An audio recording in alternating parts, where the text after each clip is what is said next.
Hi ನಮಸ್ತೆ, ಇದು Monday ಲಾಗು. Sunday ದಿನ ನಾನ್ ವೆಜ್ ಎಲ್ಲ ತಿಂದು ಹೆವಿ ಆಗಿರುತ್ತೆ, ಹಾಗಾಗಿ ಮಂಡೇ ಯಾವಾಗಲೂ ಲೈಟ್ ಫುಡ್ಡೇ ಮಾಡೋದು. ಇನ್ನು ದೋಸೆ ಮಾಡೋಣ ಅಂತೇಳಿ ದೋಸೆ ಮಾಡ್ತಾ ಇದ್ದೀನಿ.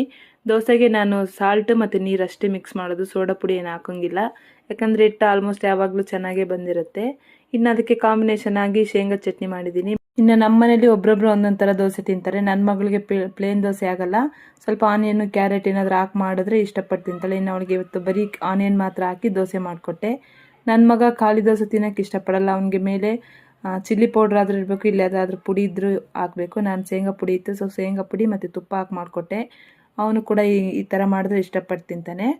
ಇನ್ನು ಇಡ್ಲಿನೂ ಕೇಳಿದ್ರು ಮಕ್ಕಳೆಲ್ಲ, ಮತ್ತು ಇಡ್ಲಿ ಮಾಡ್ಕೊಡೋಣ ಅಂತೇಳಿ ಅಂದ್ಕೊಂಡೆ. ಆದರೆ ಇಡ್ಲಿಗೆ ಸಪ್ರೇಟ್ ಹಿಟ್ಟೇನು ಹಾಕಿರಲಿಲ್ಲ.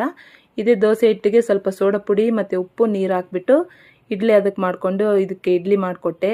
ಇಡ್ಲಿ ಸಾಫ್ಟಾಗಿ ಚೆನ್ನಾಗಿ ಬಂದಿತ್ತು. ಸೋಡಾ ಹಾಕಿರಲಿಲ್ಲ ಅಂದರೆ ಅಷ್ಟು ಚೆನ್ನಾಗಿರ್ತಾ ಇರಲಿಲ್ಲ. ಇಷ್ಟ ಆದರೆ ಲೈಕ್ ಮಾಡಿ, ಫಾಲೋ ಮಾಡಿ. Thank you.